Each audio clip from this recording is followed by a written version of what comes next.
వివాహం జరగట్లేదా? ఉద్యోగంలోనూ వ్యాపారంలోనూ సమస్యలు ఉన్నవా?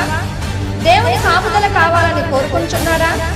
అయితే మీ కొరకు స్వస్థతా వరం కలిగి దేవుని కోసం వివాహం చేసుకోకుండా సమర్పించుకున్న దైవజనులు బ్రదర్ జిఎస్ రాజు గారు మీ సమస్యల కొరకు ప్రత్యేకంగా ప్రార్థన చేయదు. మా ఫోన్ నెంబర్ 08649211077, సెల్ నెంబర్ 9550207057. ఈ టీవీ ద్వారా వాక్యాన్ని వింటున్న మీ అందరికీ నా హృదయపూర్వకమైన వందనాలు, దేవునికి స్తోత్రాలు. దేవుని యొక్క మహాకృపను బట్టి మరలా ఈ దినం ఈ టీవీ కార్యక్రమం ద్వారా సజీవుని సందేశములు అందించే కృపను ప్రభు అనుగ్రహించినందుకు దేవుని నామానికి మహిమ కలుగును గాక. ఆమేన్. సహోదరి సహోదరులారా, ఈ దినం నేను మీకు ఆత్మీయత అంటే ఏంటో నేను మీకు చెప్పాలని ఆశపడుతున్నాను. ఆత్మీయత, ఆత్మ సంబంధమైన వరములు, ఆత్మ సంబంధమైనటువంటి ఆశీర్వాదాలు అంటే ఏంటో నేను మీకు తెలియపరుస్తాలని ఎంతగానో ఆశపడుతున్నాను. సహజంగా దేవుని నమ్మినప్పుడు, దేవుని దగ్గరికి వచ్చినప్పుడు, దేవుని మందిరానికి వెళ్ళినప్పుడు, దేవుని సేవకులను పిలిపించి ప్రార్థన చేయించుకున్నప్పుడు స్వస్థత జరగవచ్చు, వ్యాపారంలో అభివృద్ధి జరగవచ్చు, అలాగే మన దైనందిన జీవితాల్లో మనుగడలో అనేకమైన మేలులు జరగవచ్చు.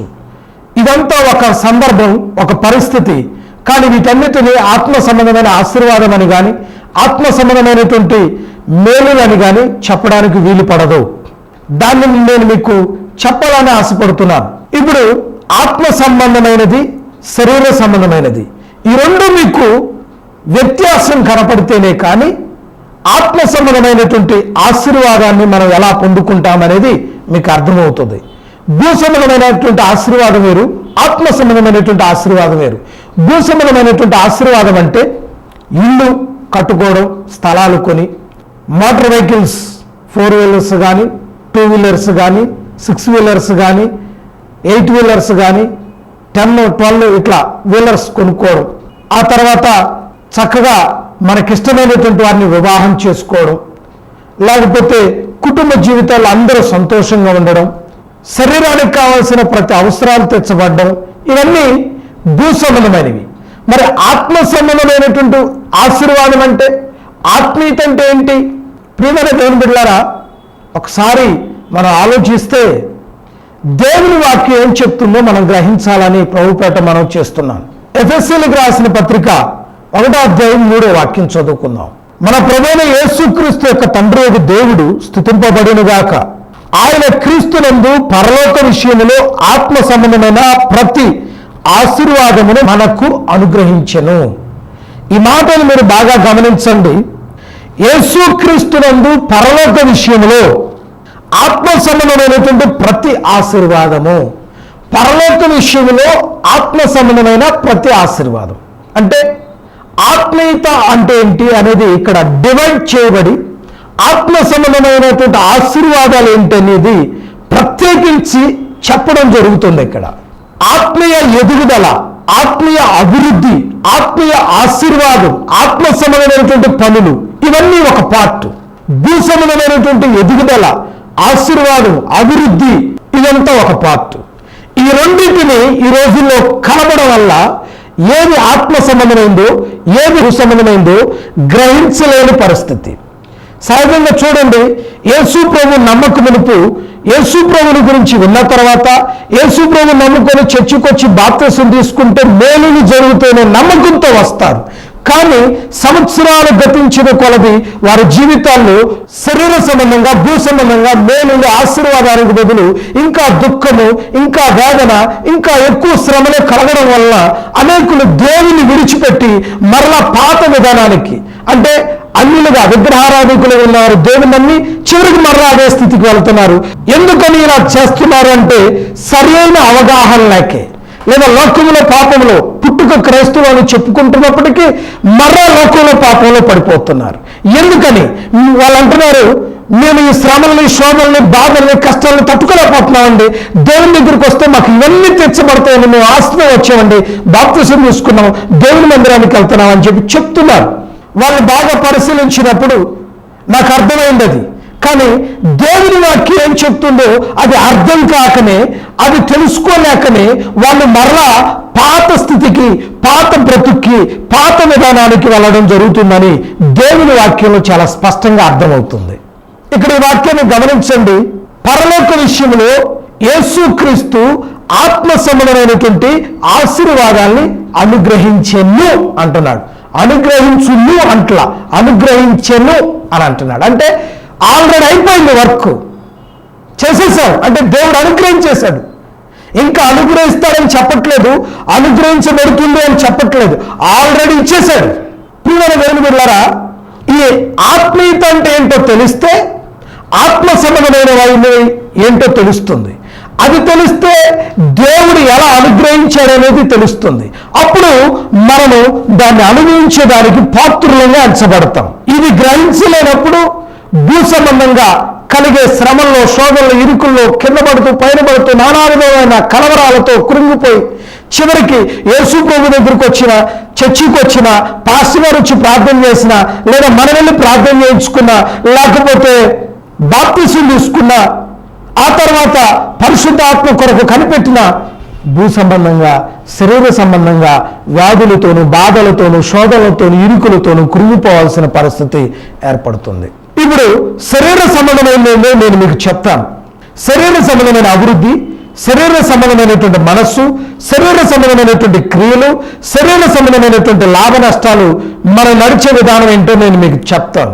ఆ తర్వాత ఆత్మ సంబంధమైనది ఏంటో, ఆత్మ సంబంధమైనటువంటి ఆశీర్వాదం ఏంటంటే, ఆత్మీయత అంటే ఏంటో ఆటోమేటిక్గా మీకు అర్థమవుతుంది.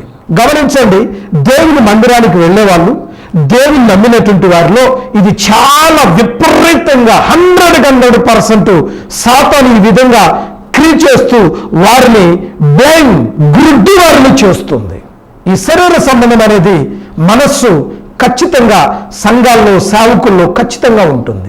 ఏంటంటే ఉదాహరణకి సంఘంలో 10 మంది ఉండొచ్చు, 20 మంది ఉండొచ్చు, 50 మంది ఉండొచ్చు, 100 మంది ఉండొచ్చు, లేదా దేవుని నమ్మి ఇద్దరు ఎక్కువగా సహవాసం కలిగిన వారై ఉండొచ్చు. ఒక స్త్రీ, ఒక పురుషుడు, యవనస్తులు కానీ, వయసులో ఉన్న వాళ్ళకి కానీ, పిల్లలే కానీ, వీళ్ళిద్దరూ ఎక్కువగా తరచుగా మాట్లాడుకుంటుంటే మనం వారిని చూసినప్పుడు ఎలా ఆలోచిస్తాం? శరీర సంబంధంగా, భూ సంబంధంగానే ఆలోచిస్తాం. వాళ్ళు అక్కడ మాట్లాడుకునేది ఏంటి? ఆత్మ సంబంధమైనవే అయి ఉండొచ్చు, లేదా శరీర సంబంధమైన అయి ఉండొచ్చు.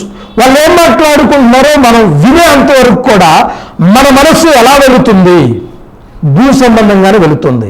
ఒక పురుషుడు, ఒక స్త్రీ, లేదా ఒక అమ్మాయి, ఒక అబ్బాయి ఇద్దరు కలిసి మాట్లాడుకుంటున్నప్పుడు శరీర సంబంధమైనటువంటి తలంపే మనకు కలుగుతుంది. సెక్సువల్ ఆలోచన మనకు వెంటనే వాళ్ళిద్దరిని చూసినప్పుడు అలాంటి ఆలోచన వెంటనే కలుగుతుంది. వీళ్ళిద్దరూ ఇష్టపడుతున్నారు, వీళ్ళిద్దరు వీటిని గురించే మాట్లాడుకుంటున్నారు. వారి యొక్క కదలికలు, వారి యొక్క బాడీ లాంగ్వేజ్, వారి యొక్క స్థితిగతులను మనం గమనించి వెంటనే మన మనస్సులో వచ్చేది ఏంటంటే శరీర సంబంధమైన సెక్సువల్ ఆలోచనలే వస్తాయి. అప్పుడు వెంటనే వాళ్ళని అపార్థం చేసుకునే మనస్తత్వం ఏర్పడుతుంది. ఇటు సేవకుల విషయాల్లో అదే జరుగుతుంది, విశ్వాసుల విషయాల్లోనే అదే జరుగుతుంది. కానీ మన చెవులతో విననంత వరకు కూడా మనకై మనం డిసైడ్ చేసుకోకూడదు. మనం వినాలి. కొందరు మామూలుగా మాట్లాడిన బాడీ లాంగ్వేజ్లో తప్పుగానే ఉంటుంది, కనబడుతుంది. క్యాజువల్గా మాట్లాడినా కానీ వారి యొక్క బాడీ లాంగ్వేజ్ వలన మనం అపార్థం చేసుకునేటువంటి పరిస్థితి వస్తుంది.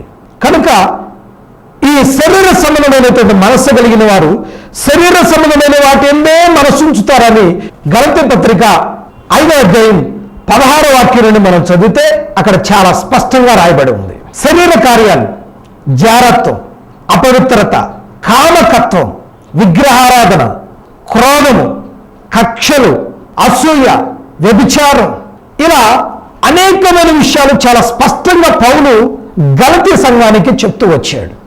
చూడండి, దేవుని మందిరానికి వచ్చినప్పుడు ఆత్మ సంబంధమైన మనస్సే మనకు రావాలి.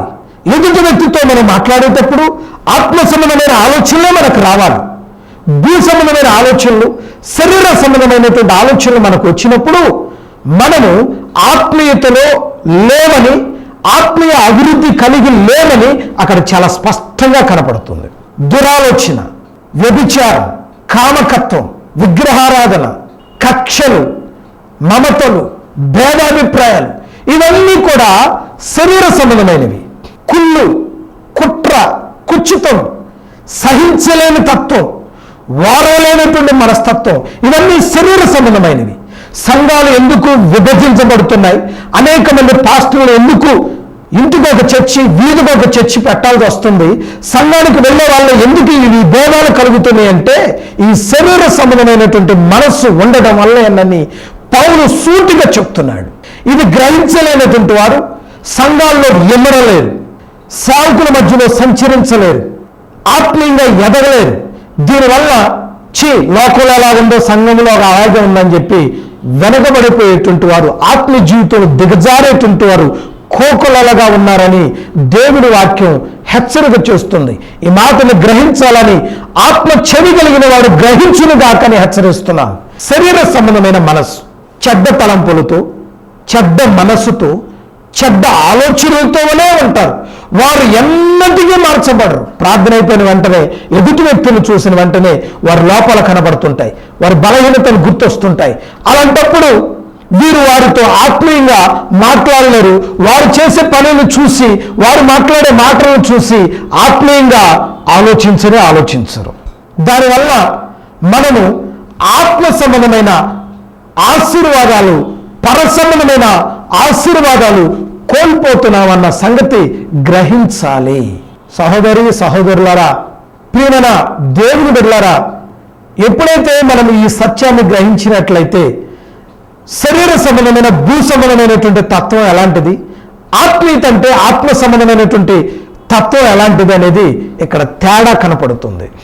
ఆత్మ సంబంధమైనటువంటి పరలోక సంబంధమైన ఆశీర్వాదాన్ని మనం పొందాలంటే ఆత్మీయత అంటే ఏంటో తెలుసుకోవాలి.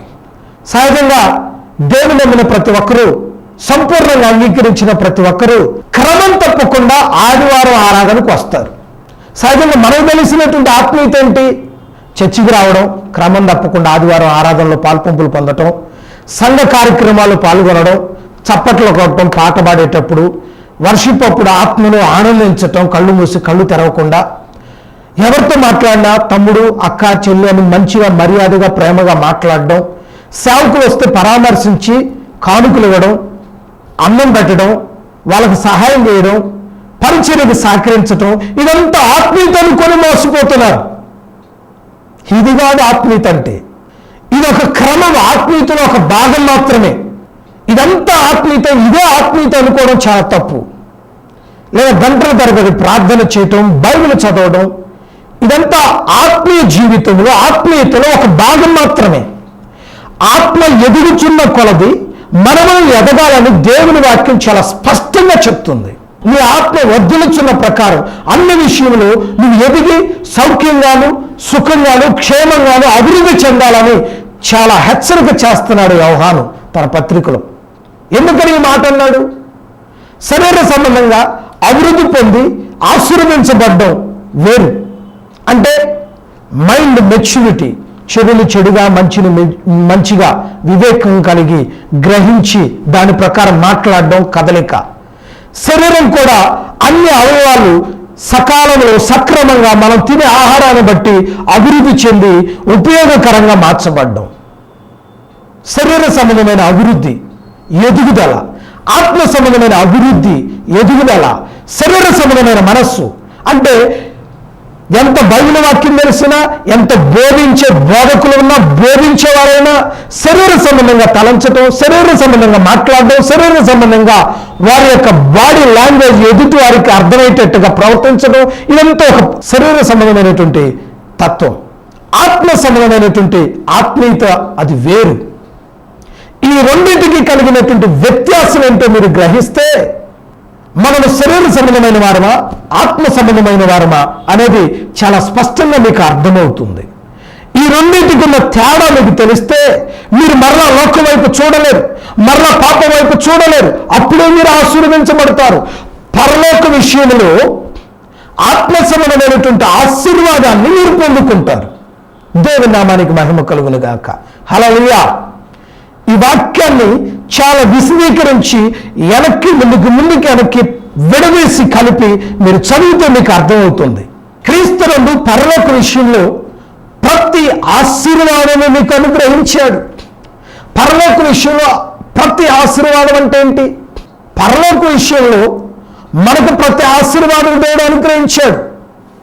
దీన్ని మనం ఎలా పొందుకోవాలంటే ఆత్మీయ జీవితంలో అభివృద్ధి చెందినప్పుడు, లోక సంబంధమైనటువంటి పద్ధతిలో కాదు, నీటిగా శుభ్రంగా మనుషులకు కనబడేటప్పుడు, మాట్లాడేటప్పుడు పరిశుద్ధంగా ఉండడం అనేది ఒక ఎత్తు.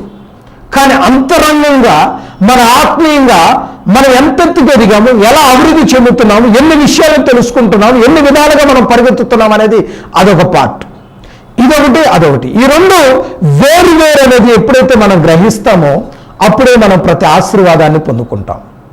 ఆత్మీయత అంటే ఏంటంటే ఎక్కువగా గంటల తరబడి దేవుని సన్నిధిలో ప్రభు యొక్క చిత్తాన్ని కనుగొనే దాని కొరకు ప్రార్థన చేయటం. దావీదు అంటాడు, దినములకు 7 సార్లు నేను నీకు ప్రార్థన చేస్తున్నానయ్యా అంటాడు. దావీదు మరలా ఇంకో మాట అంటాడు, నా హృదయంలో నుండి ఆత్మలో నుండి మూలుగుతూ ప్రార్థిస్తున్నానయ్యా అని అంటాడు. దావీదు మరలా ఇంకో మాట అంటాడు, నీ వాక్యము నన్ను బ్రతికించినయ్యా అంటాడు. నా త్రోవకి వెలుగు చూపినయ్యా అని అంటాడు. దావీదులో ఈ ఆత్మీయ అనుభవాలు, ఆత్మ సంబంధమైన ఆశీర్వాదాలు, ఆత్మీయతలో అభివృద్ధి అనేక విధాలుగా వాక్యాధారముతో కీర్తనలో అనేక విషయాలు మనం తెలుసుకోగలం. ఆత్మీయ జీవితం, ఆత్మీయత అంటే ఆత్మ సంబంధమైన ప్రేమ ప్రతి వ్యక్తిని గుడ్డిగా నమ్మేస్తుంది. ప్రేమ గుడ్డిదే అంటారు. ఈ ఆత్మీయతలో కూడా గుడ్డితనం అనేది ఉంటుంది. అంటే ఒకవేళ మన కళ్ళ ముందు ఒక అమ్మాయి, ఒక అబ్బాయి, లేదా ఒక స్త్రీ, ఒక పురుషుడు దూరంగా ఉంటూ వాళ్ళ మాటలు మనకు వినపడకుండా అన్నంత దూరంలో ఉండి వాళ్ళు మాట్లాడుకుంటూ ఉన్నారంటే ఎక్కువసేపు మంచివారే మంచి విషయాలే మాట్లాడుకుంటున్నారని మనం గుడ్డిగా నమ్ముతాం. అందుకనే పౌలు అంటాడు, ఆత్మ సంబంధంగా మీ జీవితాన్ని ప్రారంభించి ఆత్మీయ జీవితాన్ని మీ ముగింపు ఎలా ఉందంటే శరీర సంబంధంగా అయిపోయింది అని అంటాడు. అంటే మొట్టమొదటి ఉన్న భక్తి, వైరాగ్యం, ఆసక్తి, శ్రద్ధ, శ్రమపడే మనస్సు, ఓర్చుకునే ఓర్పు, ప్రార్థనలో గడిపే విధానం రాను రాను రాను రాను రాను రాను ఎలా అవుతుందంటే శరీర సంబంధంగా, వ్యభిచార సంబంధంగా, లౌకికత్వంగా, లేకపోతే అసూయతోనూ, ఏమంటే అల్లరితోనూ, విగ్రహారాధనతోనూ, వ్యభిచారముతోనూ మీ ఆత్మీయ జీవితం అనేది ముగించబడుతూ వస్తుంది. ఎందుకని? దూరం చూసే మనిషి ఇతను ఆత్మీయంగానే తలంచుతున్నాడు, అది చెడా కాదా అనేది గ్రహించలేకపోతున్నాడు. కానీ అక్కడ మనుషులు మొట్టమొదటిగా ప్రజలకు ఎలా కనపడుతున్నారు, మనుషులకు ఎలా కనపడుతున్నారు? ఆత్మీయులుగానే కనపడుతున్నారు. ఎప్పుడైతే చెడు బయటపడిద్దో అప్పుడు అరే ఇంత ప్రార్థన చేస్తారే, ఇంత పరిచర్య చేస్తారే, వీళ్ళెందుకంటే ప్రవర్తించారు, ఇలా ప్రవర్తిస్తారో అని మేము అనుకోలేదు. కొంతమంది పిల్లలు చూడండి, చాలా ముభావంగా, ముంగోపుగా, అంటే మౌనంగా ఉంటారు, ఎవరితో మాట్లాడరు, అతిగా మాట్లాడరు, అతిగా ప్రవర్తించరు, మౌనంగా ఉంటారు. అటువంటి వాళ్ళు కొంతమంది ఒక్కసారిగా ఓపెన్ అయిపోతారు. అరే ఇంత మౌనంగా ఉన్న మనిషి ఈ పని చేశారా, ఇలా మాట్లాడారా, మేము నమ్మలేకపోతున్నామండి, ఇది ఎలా సాధ్యం అండి అని అంటున్నారు.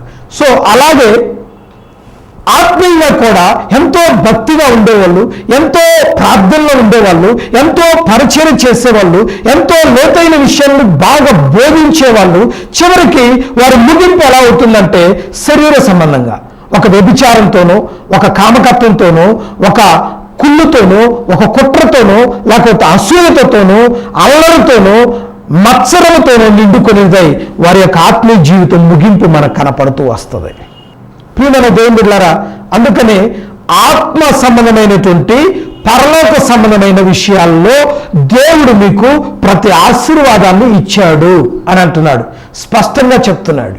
చాలా మంది ప్రసంగాల్లో ప్రసంగికులు చాలా మంది ఏం చెప్తారంటే క్రీస్తునందు పరలోక విషయంలో మీకు ప్రతి ఆశీర్వాదాన్ని ఇచ్చేటప్పుడు చూడండి ప్రియమైన దేవుని బిడ్డలారా, మీరు ఆత్మీయంగా దేవుని మందిరానికి వచ్చారు, వాక్యం ఉన్నారు, కానుక ఇచ్చారు, మీరు కానుక ఇవ్వండి, మీరు ఆశీర్వదించబడతారు, పరిచర్య చేయండి, మీరు ఆశీర్వదించబడతారని రకరకాలుగా బోధించే సేవకులు ఉన్నారు. కానీ ఈ విధంగా నడవడం మంచిదైనప్పటికీ ఆత్మ సంబంధమైనటువంటి మనస్సు కలిగిన వారు మాత్రమే, ఆత్మ సంబంధమైన పరలోక సంబంధమైన ఆశీర్వాదం కోరుకునే వారికి మాత్రమే సంతృప్తికరంగాను వారి జీవితం సాఫీగా కొనసాగుతుంది.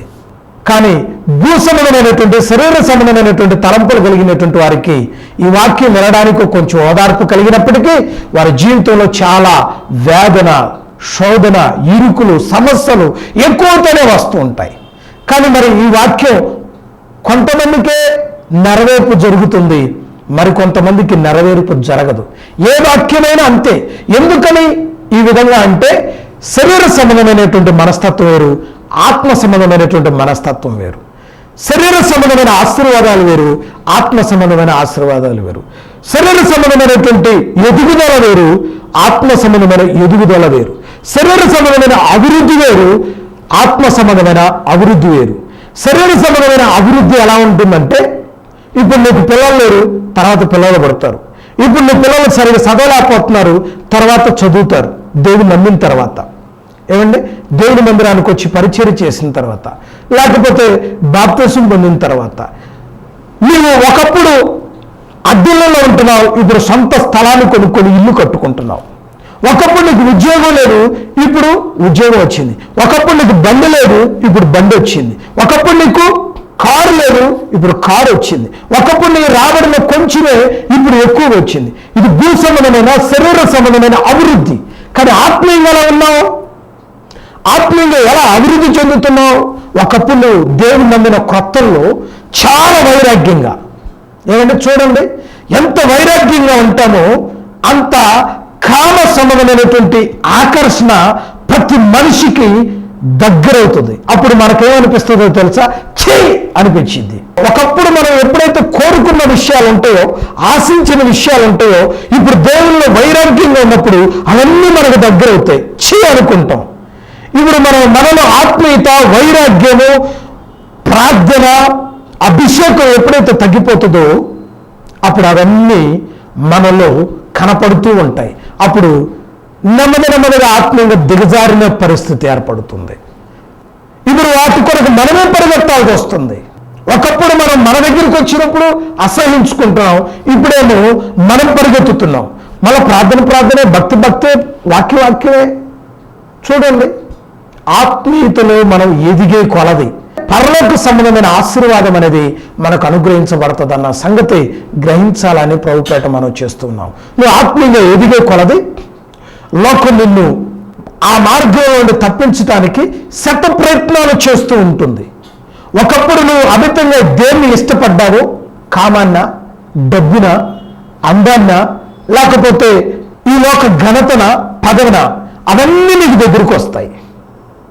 ఇప్పుడు ఆత్మీయ ఎదిగినప్పుడు అటన్నిటిని అసహించుకుంటావు, పోగొట్టుకుంటావు.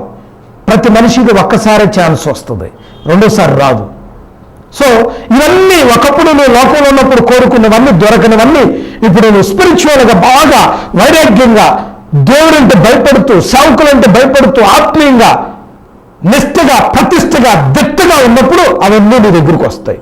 నువ్వు అప్పుడు అసహించుకుంటావు. ఎప్పుడైతే ఆత్మీయత తగ్గిపోయిద్దో, భక్తి తగ్గిపోయిద్దో, ప్రార్థన తగ్గిపోయిద్దో, పరలోకపు దర్శనాలు తగ్గిపోతాయో అప్పుడు ఇవి అవసరం కనుక వాటి కొరకు ఇప్పుడు నువ్వు పరిగెత్తుతావు. నువ్వు ఎంత పరిగెత్తుతున్నా అవి నీకు దొరకవు. అందుకనే బైబిల్లో రాయబడిన మాట ఏంటంటే, ధనమును నువ్వు ఆశించకు, దాని కొరకు నువ్వు పరిగెత్తకు అని రాయబడి ఉంది. ఈ రోజున ధనమే సమస్త కీడులకు మూలం. ధనము లేకపోతే ఏమి చేయలేం. ఈ రోజున టెలికాస్ట్ చేయబడుతుందంటే డబ్బు లేకుండా ఏ పని చేయలేం. దేవుడు చెప్తున్నాడు, మీరు మోకరించి ప్రార్థన చేయండి, మీ పని అదే, నేను మీకు ఇచ్చేవారిని పంపిస్తాను అంటున్నాడు. నేనైతే ఈ 4 నెలల నుండి ఎంతో కష్టపడి నాకొచ్చిన ప్రతి కానుకని రూపాయి పోగు చేసి ఈ టెలికాస్ట్ కట్టడానికి నెలకి 20,000 రూపాయల దాకా ఖర్చు అవుతుంది. నాకున్నది కొద్ది సంఘమే, నాకు రాబడి చాలా తక్కువ. ఏమండి, ఆ రాబడిలో కూడా నాకు వచ్చే ప్రతి పైసాని చాలా జాగ్రత్తగా పోగు చేసి కట్టాల్సి వస్తుంది. కొన్ని పనులు, కొన్ని అవసరాలు నేను మానుకొని కట్టాల్సి వస్తుంది. కొంతమంది మమ్మల్ని మాట్లాడే మాటలు చూస్తే చాలా బాధ కలుగుతుంది, డబ్బు కోసం ఇదంతా చేస్తున్నారని. కానీ కొన్ని సమయాల్లో ఈ డబ్బు చాలా మంచి మేలు చేస్తుంది, మరికొన్ని సమయాల్లో చాలా కీడు చేస్తుంది. చేతులెత్తి ప్రార్థన చేస్తున్నాను, యేసయ్యా ఆర్థికంగా సహాయం చేయగలిగిన వారిని పంపించయ్యా.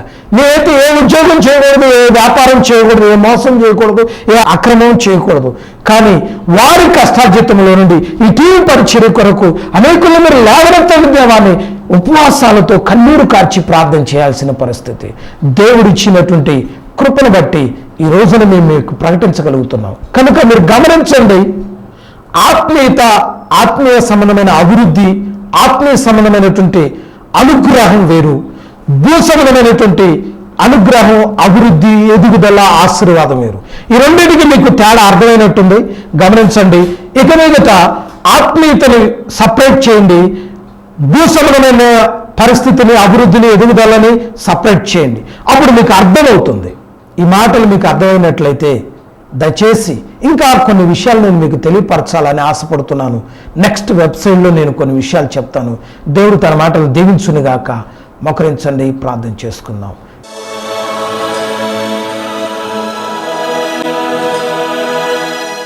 జీవాధిపతి నీకు స్తోత్రం నాయన.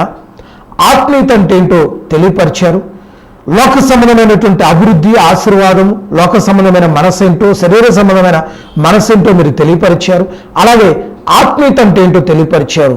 దాన్ని ప్రజలకు అర్థమగినట్లుగా మనోనేత్రాన్ని వెలిగింపచేసి పరలోక సంబంధమైన విషయాల్లో ఆత్మ సంబంధమైన ఆశీర్వాదాన్ని పొందటానికి కృపద చేసి మహిమ తెచ్చుకోనండి. మీరు మాకు ఆల్రెడీ అనుగ్రహించారు, దాన్ని అనుభవించే కృపద చేయమని యేసు నామమున అడిగి వేడుకొనుచున్నాను తండ్రి. ఆమేన్. మన తండ్రి దేవుని ప్రేమ, కుమారుడైన యేసుక్రీస్తు వారి యొక్క కృప, పరిశుద్ధాత్మ అన్యోన్య సహవాసం ఇప్పుడును ఎల్లప్పుడూ సదాకాలంతో నడిపించును గాక. ఆమేన్. ప్రార్థన అవసరతల కొరకై సంప్రదించవలసినటువంటి చిరునామా కొండమూడు గ్రామంలో గుంటూరు రోడ్లో ఉన్నటువంటి కరెంట్ ఆఫీసు పక్కనే ఉన్న కోటనెమలిపురి గ్రామం వెళ్ళే డొంక రోడ్డు నందు సజీవుని ప్రార్థనా మందిరం కలదు. రాజుపాలెం మండలం, గుంటూరు డిస్టిక్, ఆంధ్రప్రదేశ్. మా ల్యాండ్ నంబర్ 08649211077. Cell number 9550207578.